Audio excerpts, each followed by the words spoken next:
Okay. Bill, if you could tell us your name and your date of birth. Bill Meeks, Billy J. Meeks, Joe, that's November 4th, 1930. And you're the oldest child in the Right. family. The oldest living. We had a brother that died in 1928 through the flu epidemic, was 2 years old. So he was 2, and was the flu, was that like a part of a widespread thing? Right, it was a flu epidemic. It came through, it killed a lot of people. And how old were you at the time? I You was weren't born. yet? I was born in 1930. That was 1928 when he died. And what are some of your earliest memories that you had as a child?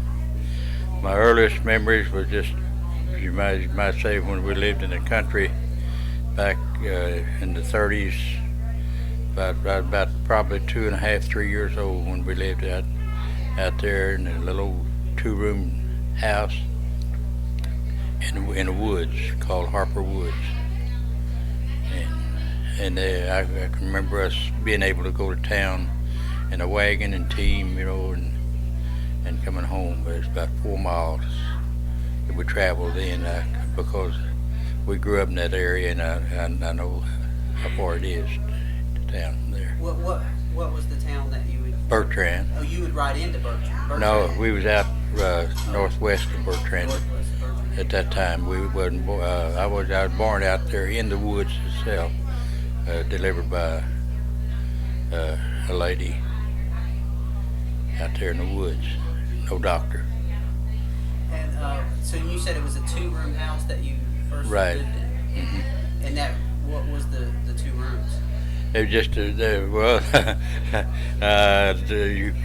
we had the kitchen, and then in the front room we had beds and big bed and little bed, because I was the only one then. And do you know how long you lived in that house? Probably about 2 years, and then we moved on up on the sand about 3 miles farther out. We moved out of the gumbo into the sand whenever I was about 2 or 3 years old on a 40-acre farm that had a 2-room shotgun house also, but the big room was so much larger. It was a big house. And my memory, my mother, they always took us to church at that time. And the best memory I ever had was laying on the floor, and they sang a little song, and she taught me a little song, and then in that song it said, "Praise the Lord, I'm going through." And I was laying in the floor, and there was a hole in the screen, for the first screen door we ever had. And I said, "Praise the Lord, the dirt dauber's going through." There was a dirt dauber going through that hole in that screen, and I said, "Praise the Lord, the dirt dauber's going through." And then they've always teased me about that, even the rest of my life, And as long as Mom was alive, they always got a big kick out of that. That is pretty funny. Yeah. So you moved to you said when you moved from the gumbo to the sand. Right. So does that mean that the ground was real? It was Like the drop off, swampy? what we call the bottom. Yes, Okay. It was actually we moved out of the woods, out of the swamps, up on the sand hill. Right at the beginning of the sand hill there that Bertrand is on, the sand ridge that Bertrand is on, and there was good farming ground back in the bottom, but it was awful wet and swampy, and woods all around us. It's pretty flat. Yeah, guess it it's was all flat. part of the It was all flat. Mississippi floodplain, really. Right now, because the old my granddad and them used to say that whenever the river came out before they built the levees, the Mississippi River would flood out and come out right down through that Northcutt Bottoms where we lived. And he said they've seen it flooded all the way across there. I guess most people don't realize when they come visit here that this all is protected by levees. Right. They don't. But in the 30s they built the levees, and of course in 37 the flood came and broke the levees in different places, and they had to restructure and redo and rebuild them. You would have been about 7 at that time. Yeah. Do you remember that? Yeah, I remember we had moved from the country there we lived there till I was started school at 6 years old, and went to town, lived with my granddad so I could go to the first grade in school. And in 1937, when they had the flood, my uncle and moved out of the river bottoms, and it was amazing. It was a tent city. Everything was tents around there because everybody moved out of this area where we're at here, Wyatt now, up to the sand because the river had flooded everything. And there my cousins that moved out of the river bottoms, they was having a hard time, and they was living in a tent in our front yard. And I bawled and squalled and cried because I couldn't sleep in a tent with them. I thought that was the greatest thing that ever was. And there it was. They were having a hard time, and I was wanting to enjoy it. It's all about perspective. So that's the reason I remember the flood, and I remember talking about the flood in 1937, which tore all the levees up, and the people had such a hard time. Yes. And so, by then, how many of your brothers had been born? Oh, there was myself, Charles, and Marshall. That was, yeah. And then Don was born after we moved to town, and Bob was born after we moved to town. So, back in that time, what do you remember? What would a normal daily meal be? Well, we would have biscuits and gravy, and my dad always killed meat, and we had country cured ham, bacon. We had pretty good meat, and my dad hunted a lot. We had a lot of squirrel, a lot of rabbits, a lot of coon. We even ate possum back then because it was good food, and then we had big gardens, and we raised most of our garden. But our main meals consisted of beans, potatoes for dinner, and taters and beans for supper. That's we always said. But my dad loved Great Northern beans, and we ate them real good. Did you when you were a kid, did you have any toys? Any what? Toys. Yes, we did. Maybe we might get a cap gun or some firecrackers or something like that for Christmas. Maybe an apple, maybe an orange if Mom and them had the money. Of course, we came from a poor family, and most of our toys was homemade. We had an imagination. When the cars came out, my uncle came down with an old Model T car. That's the first car I ever saw in my life, and we lived out in the country. Away from the roads and things like that. And we decided then the California thing became a very prevalent thing. They wanted to go to California, everybody did. And so we would draw a car in the sand, put an old stick in the ground, put an old wagon hub wheel on that, and we'd drive to California. Most of our toys was made of the things that we consisted of, slingshots and things like that we could make ourselves. But store-bought toys, it was something if we got a hold of a cap gun on Christmas or something like that. That was really a treat to have that, and then it was just a little bit of candy. But my mom would always make homemade candy and things like that. Most stuff that you had was homemade. Right. What about your clothes? My mother made them. We'd buy the old gristmill feeding sacks, and all that sacks had overall material. Some of it had shirt material. My mother made her own shirts, made her own overalls, So were the sacks designed to be turned into clothes? Right. Yes. Okay. And she'd always watch what kind of feed sacks that my dad bought. She'd go to the store when he'd buy hog feed and stuff like that, and she'd be sure she got the right type of sacks. Did y'all raise hogs? Oh, yes. Did y'all do that for a long time, or how many? All of our lives we had hogs. How many did you normally Well, just mostly for our own use. Okay. Most we wasn't commercial because we just raised it Right. mostly for our own use. And we'd kill the hogs and the hogs we wanted fall of the year, and then she would sell some to the neighbors and different ones, and that's how we live. Um, where did you go to school? Bertrand. Well, I went started out in the Methodist church there in Bertrand. No, in the old schoolhouse in Bertrand, first grade. During the first grade, then they decided to build a new church school because that school was in bad shape. So we moved into the Methodist basement, and I went there till the fourth grade, and they had built a new school. So I graduated out of the eighth grade there, and they went up to the 10th grade. I graduated out of the 10th grade there, and then I went to Dealstad and graduated out of the 12th grade. So actually, I've had a varied experience in school. You went to a variety of places. Right, to get- Billstead is where you went. Uh-huh. Is that where That's where I did at graduate. time people from Bertrand would go? Well, most of them did because Charleston didn't want the Bertrand people in the Charleston school system until later on in years. Is it, you said they didn't want them? No, they didn't. Is there a reason for that? They just didn't.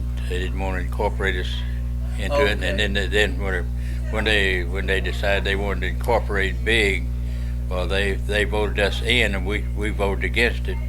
But Couldn't do anything about it. no, we could have if we'd have been smart enough and had money to get lawyers, Right. because they voted. See, we were supposed to vote to go in with them, but instead they voted them Right. voted us into their system, So and it shut the Bertrand school down. So when you had finished school by then, Yes. and did Charles go to Charleston? Or? No, Charles didn't graduate. You're the only one of your siblings that actually graduated high school. Yes, until my sister Dee, she graduated with her twin boys out of Memphis. Oh, And the okay. twin boys, one of them was salutatorian and one was valedictorian, and she graduated the same year they did. She went back to school, That's and great. she got her. I think some of the others got a GED test. You can find So it. why do you think you, being the first, finished school and the others didn't? Well, I had a desire to go to school. I always wanted to go to school. I wanted to learn. I wanted to. I just had a hunger to study to be right, and so I wanted to go to school. And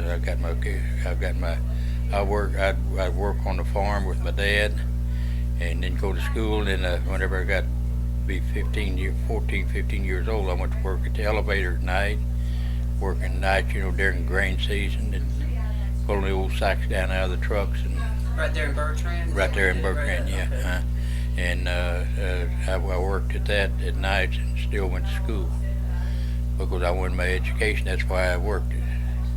My dad let me do that, because so I could go to school. And he wanted me to have an education. He wanted the other kids to have an education, but they just didn't do it back then. They thought, well, I can get a job doing this, that, and the other, but it just didn't work out. It don't work out that way. So after you graduated, what did you do after graduation? After graduation, well, I worked with my dad just about 6 months on the farm. Then I went to International Shoe Company at Sykeston I went to work with them. And during the meantime, I was dating my wife. At the time I met her in my junior year of school at Dealstad, and we dated for 3 years. And she went to work at the shoe factory at Sykeston. Well,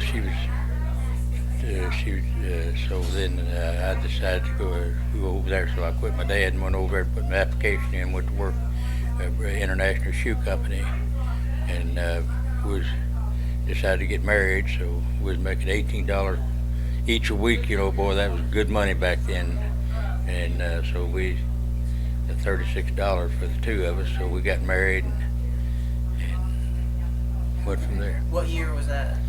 That was 1949.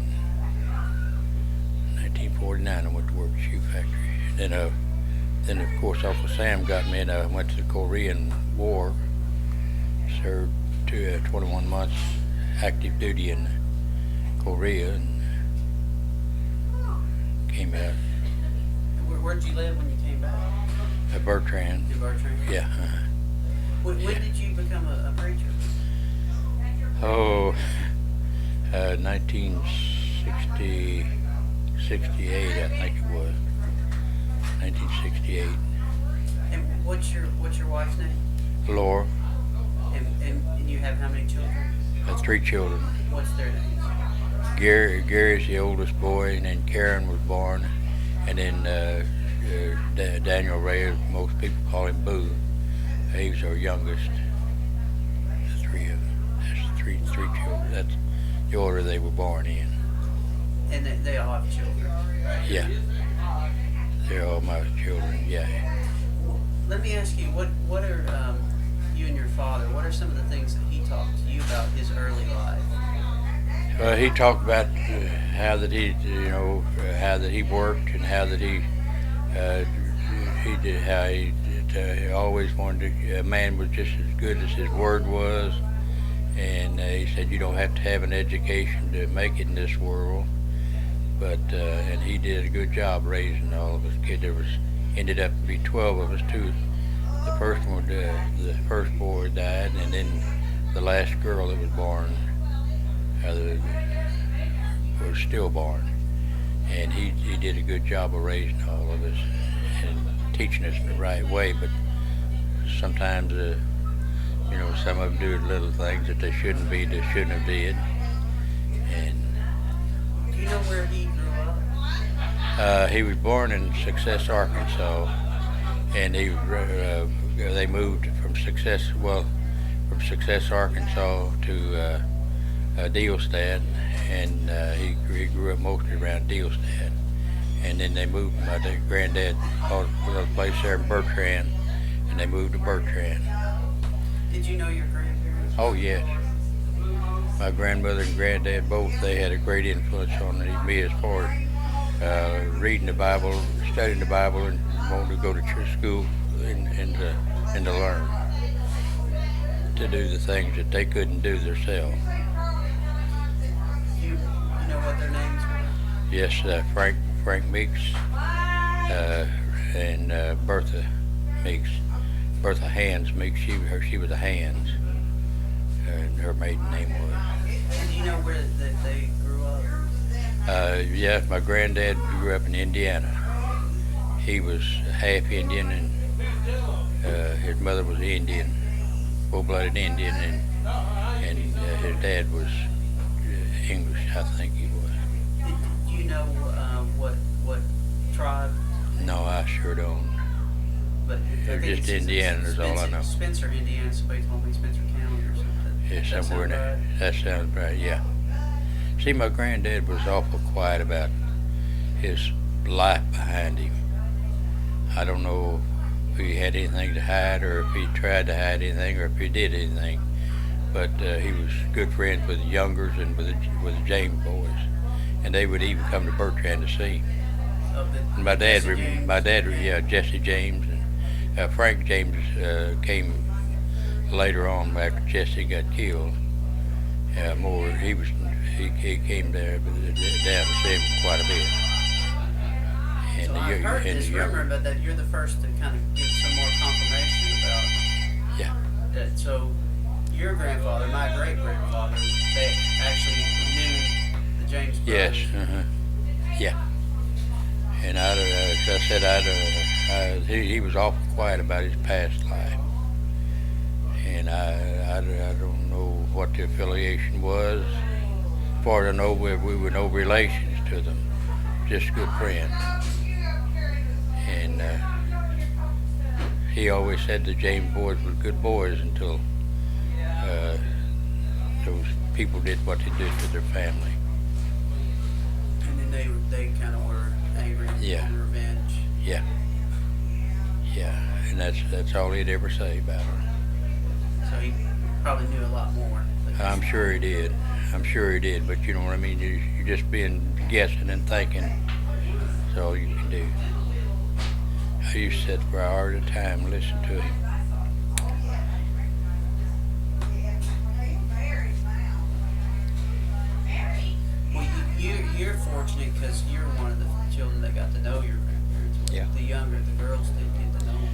not as well. My grandmother would always like to joke with the kids. They had an old storm cellar out back, and we'd go up to their house. They finally got a radio, an old battery radio, and the battery, of course, would go down and everything, and we'd go and listen to the old Inner Sanctum, and there's an old squeaky door, it's come open, and then it'd have a mystery, a spooky story, and then she'd step out the front door whenever we'd start to leave out the back door to go to our house, and she'd get out behind that old storm cellar and scare the daylights out of us kids. But she was always a mess. But I tell you what, they both knew the Bible, and they studied it. And he sat there in his old chair, and he'd read that Bible, and he'd talk to me about it. And my grandmother would too. And it was just, that's part of my education that God blessed me with. Self-education is sometimes the greatest thing you can have, but schooling is good as long as they don't educate the spirit out of it. Well, let me ask you about Marshall. He was your brother, and I knew Marshall also. He lived with us for a while, but there's always different stories about the night that his wife died. Well, he was planning on going to work with me. I had a service station out there, and he moved back here, after him and his wife separated, and she was living in Bertrand, and he came to me and asked me about a job. I said sure. I had a salvage yard in a garage there for the old Standard Station. But in fact, there's a church there now. There's a Standard Station there at the outer edge of Bertrand. And I had that, and he was coming to work for me. He was a good mechanic. And he come in, he got drunk that night, and he got very angry at her because she was, running around with other men, this, that, and the other. And so he just went down and shot her. And Charles and I, we knew they were hiding place in Bertrand, and the police was looking for him, so we found him.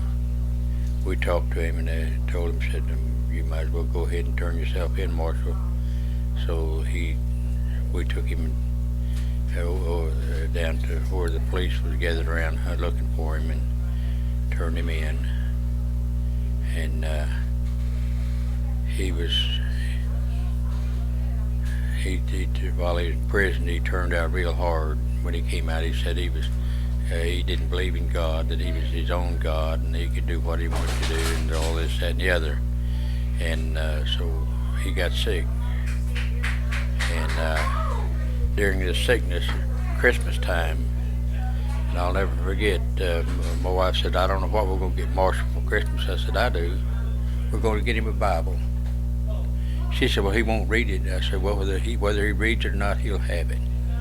So we presented him that Bible that year for Christmas at his home. We took it to him there in Charleston.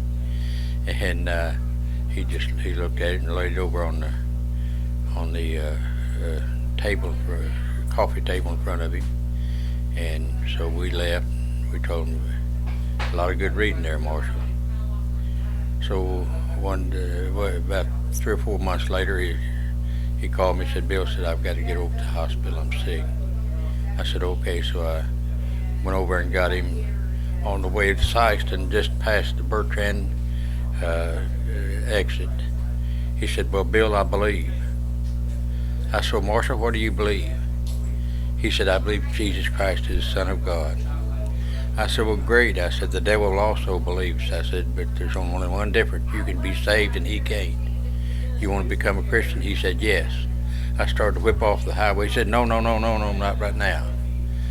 But before we took him on over there, he was sick enough that they entered him in the hospital. And while we was there at the hospital, he accepted Jesus as his Savior. And then we had the privilege to baptize him.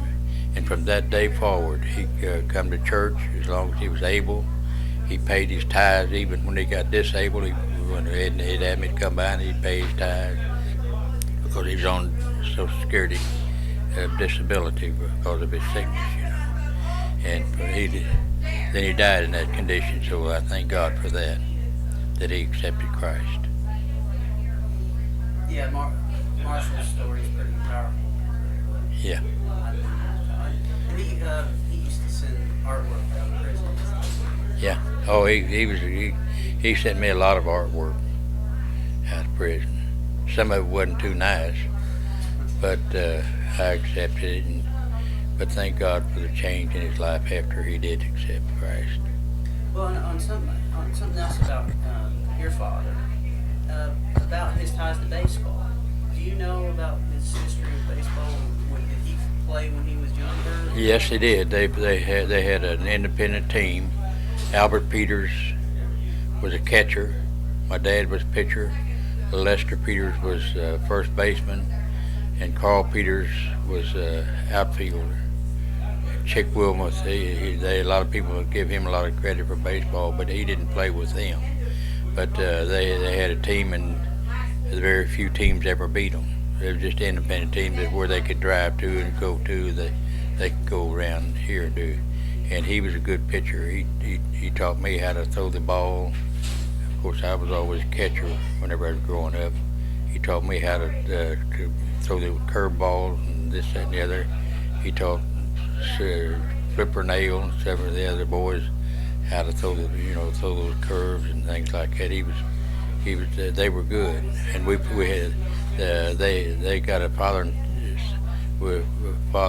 team, and father and son. We'd play against each other, and they would always beat us because they was good. They were really good, and but that was back in late 30s and early 40s. You know, did he know some of the famous or the professional league players at that time? Well, when he was young? I don't know if he knew him personally, but he went to some of the ball games in St. Louis, and he had some balls that he had caught at some of the games. I remember when he'd go up St. Louis, to the ball game, and he'd come back and say, "Look here, I caught a fly ball," and